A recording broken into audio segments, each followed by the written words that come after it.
그때 예수님께서 제자들에게 말씀하셨다. 사람들이 너희에게 손을 대어 박해할 것이다.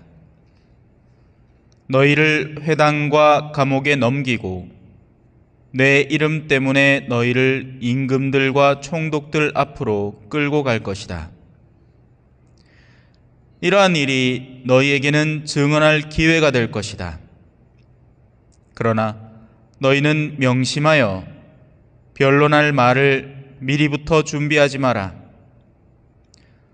어떠한 적대자도 맞서거나 반박할 수 없는 언변과 지혜를 내가 너희에게 주겠다.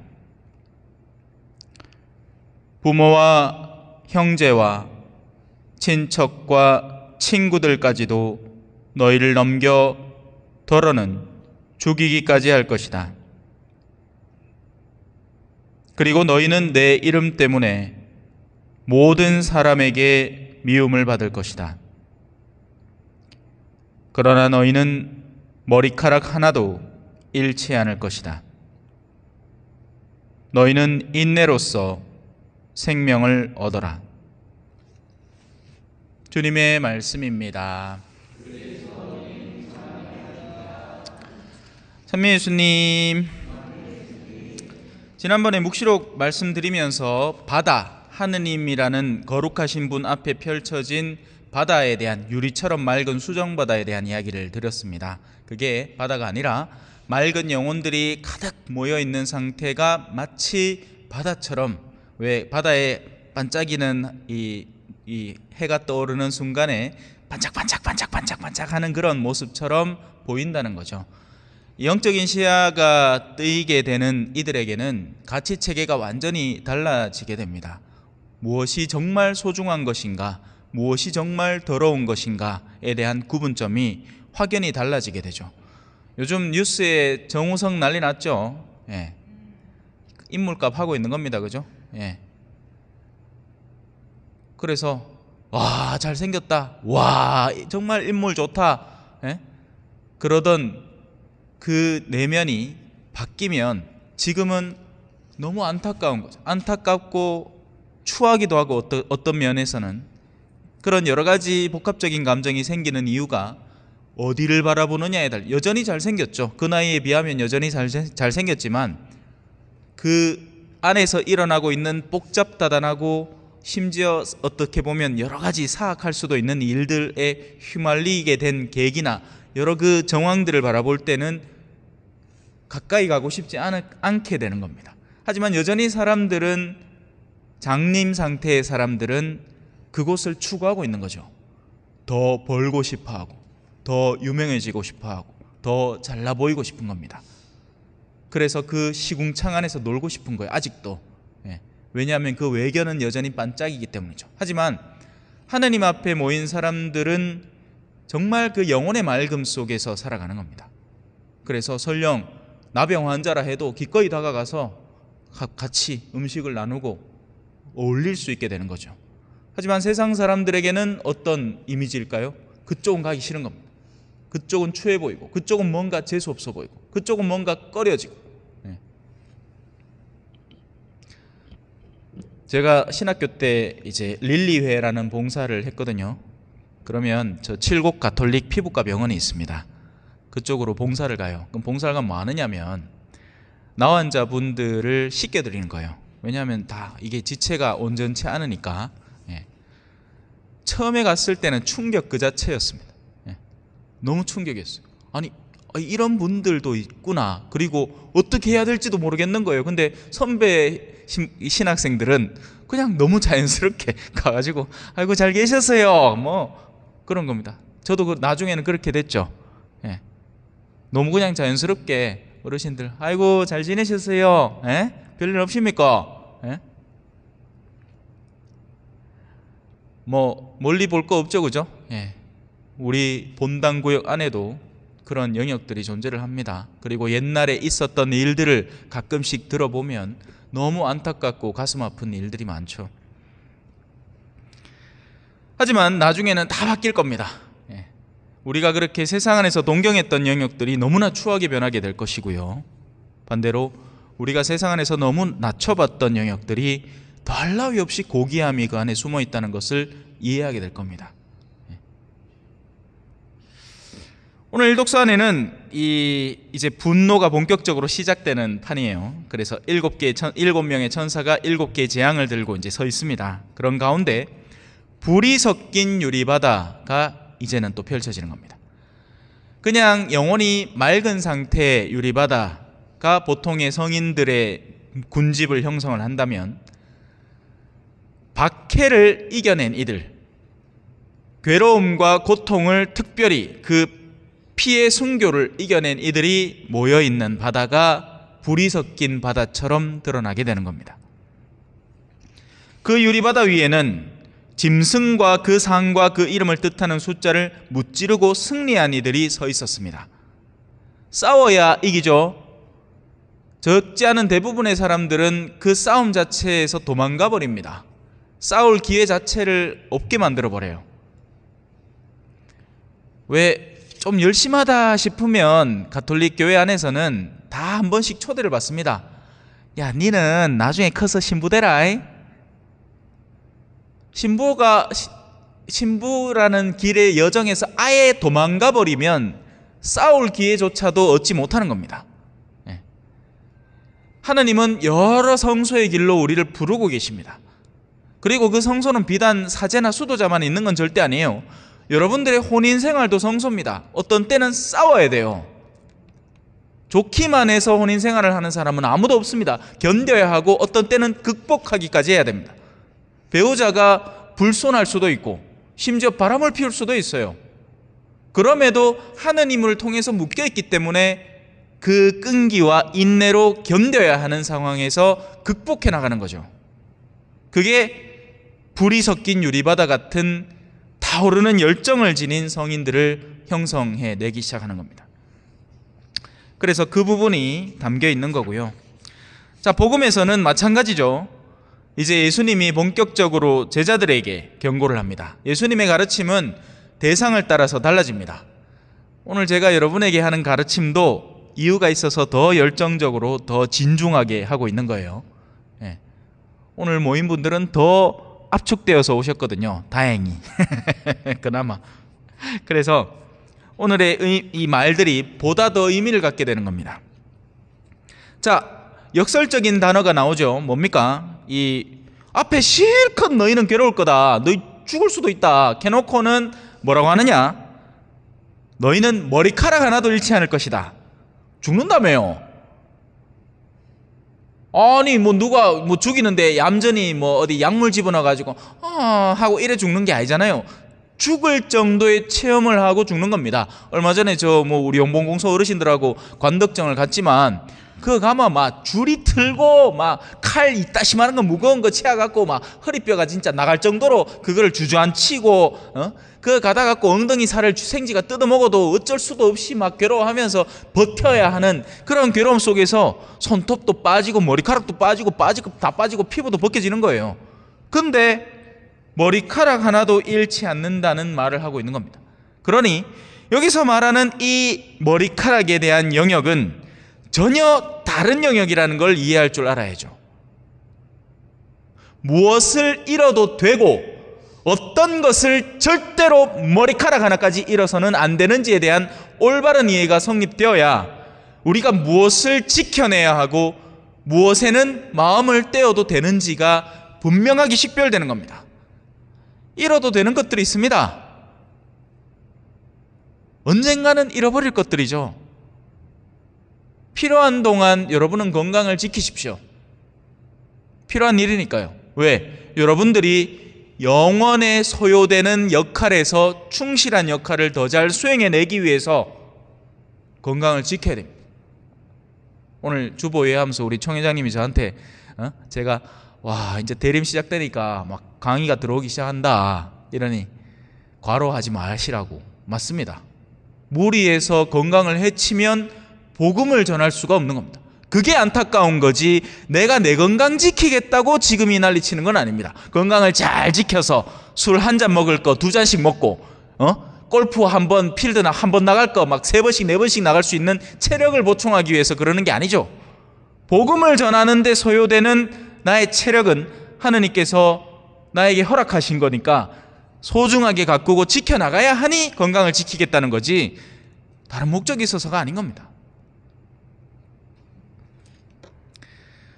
또한 재밌는 부분이 하나 있습니다. 너희를 감옥에 넘기는 건 이해를 하겠어요. 그런데 감옥에 가기 전에 어디에 넘기느냐? 회당에 넘깁니다. 유대인들에게 회당은 어떤 공간이죠? 오늘날 우리로 치면 성당입니다. 교회란 말이에요. 껍데기의 거룩함이 거룩함을 보장하지 않는다는 겁니다. 거기에 누가 있느냐에 따라서 어떤 지도자가 있고 어떤 인도자가 있고 어떤 구성원이 있느냐에 따라서 가장 거룩한 곳이 박해의 장소가 될 수 있다는 겁니다. 그건 우리가 만들어 나가기 나름이라는 거예요.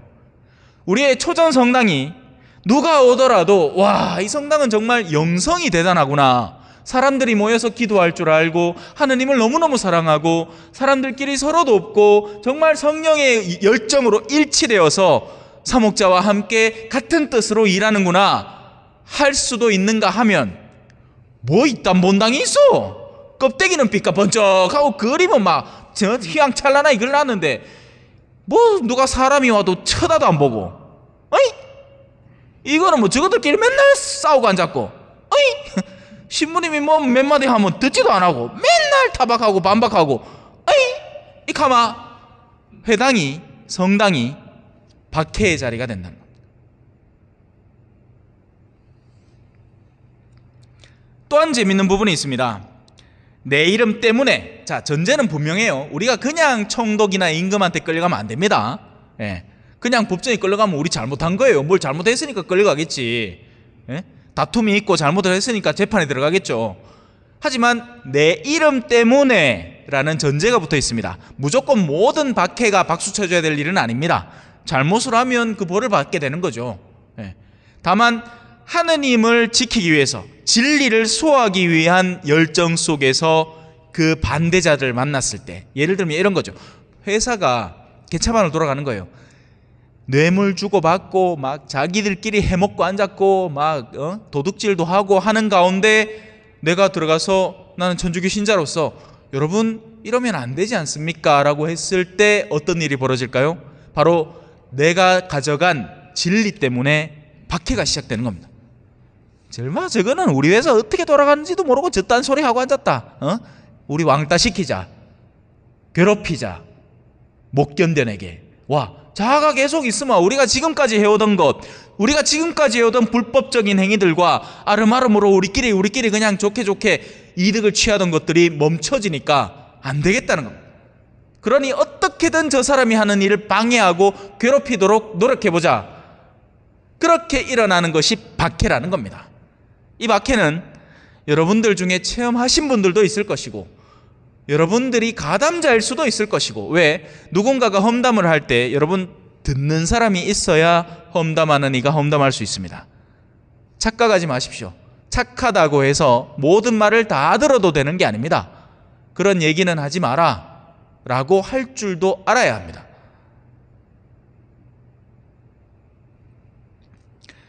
바로 그렇게 임금들과 총독들 앞에 나라는 이유 때문에 예수 그리스도라는 이유 때문에 끌려갈 때는 어떤 일이 벌어지느냐? 바로 이러한 일이 너희에게는 증언할 기회가 되는 겁니다. 사실 복음에 대해서 말을 하면서 설명을 하면서요 얼마든지 추상적인 이야기로 나아갈 수 있습니다. 예를 들면 뭐 이런 거죠. 여기 오늘 나오는 단어 중에 무슨 단어는 히라보로는 뭐고 히브리어로는 뭐라는 뜻인데 역사적으로는 이렇게 쓰였고 하면 엄청 그냥 수준 높은 강의를 들은 것처럼 느끼겠지만 실속은 하나도 없는 겁니다.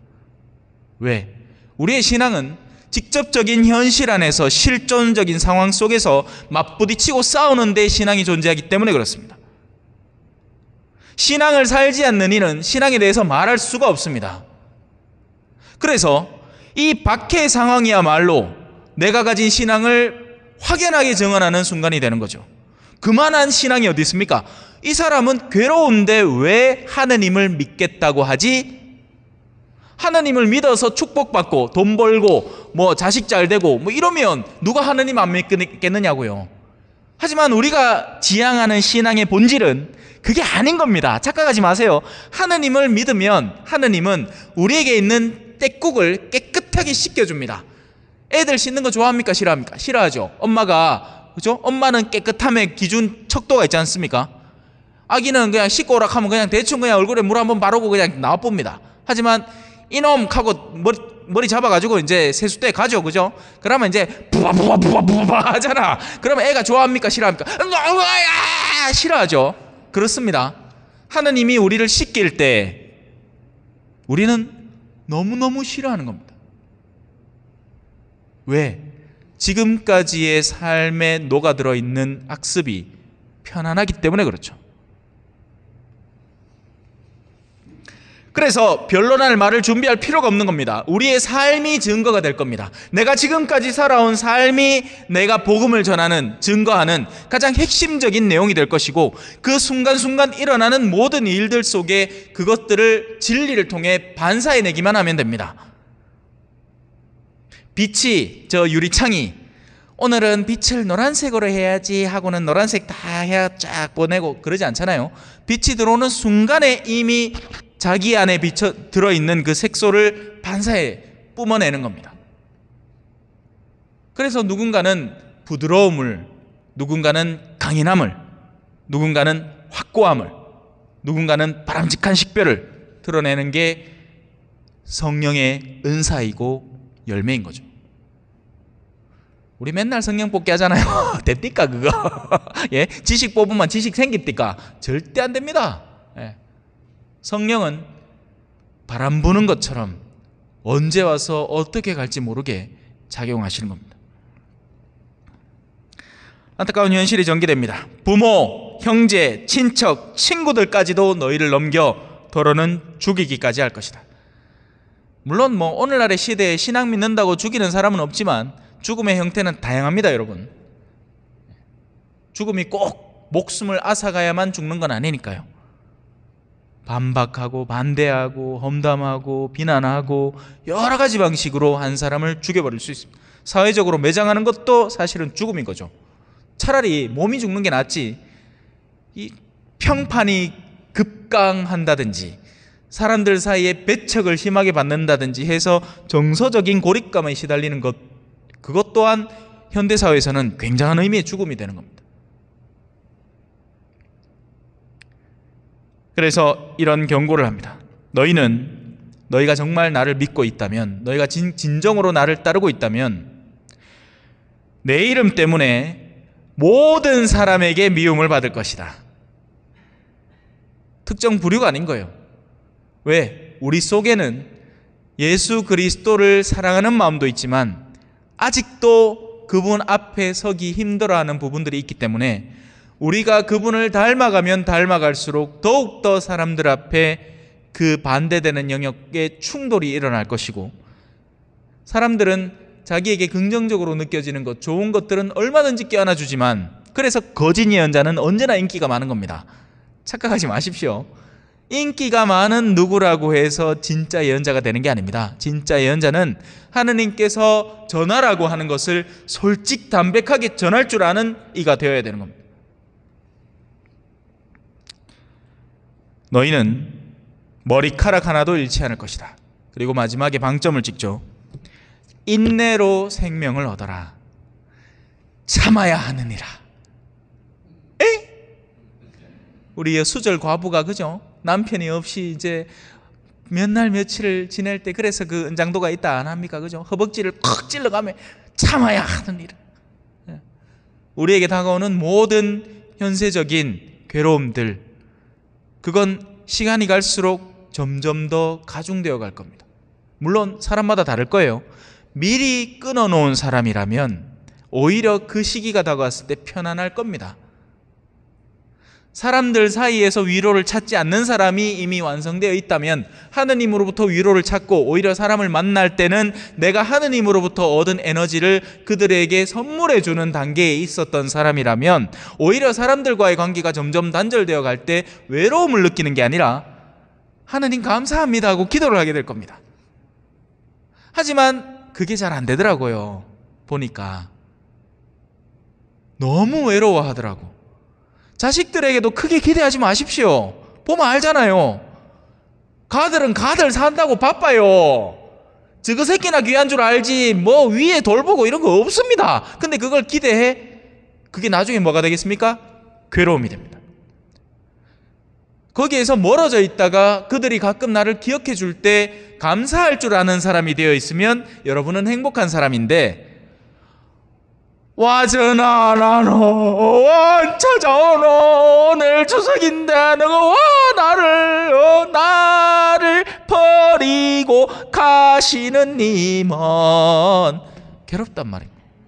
괴로워하지 말라고 미리미리 정돈을 해 나가란 말입니다. 하느님이 알아서 눈도 슬슬 안 보이게 해서 깨끗한 눈으로 보면 아이고 이것도 더럽고 저것도 더럽고 이것도 쳐야 되고 저것도 쳐야 되는데 눈이 좀에 들어오지마 뭐 괜찮네 하고 살 수 있는 겁니다. 그죠?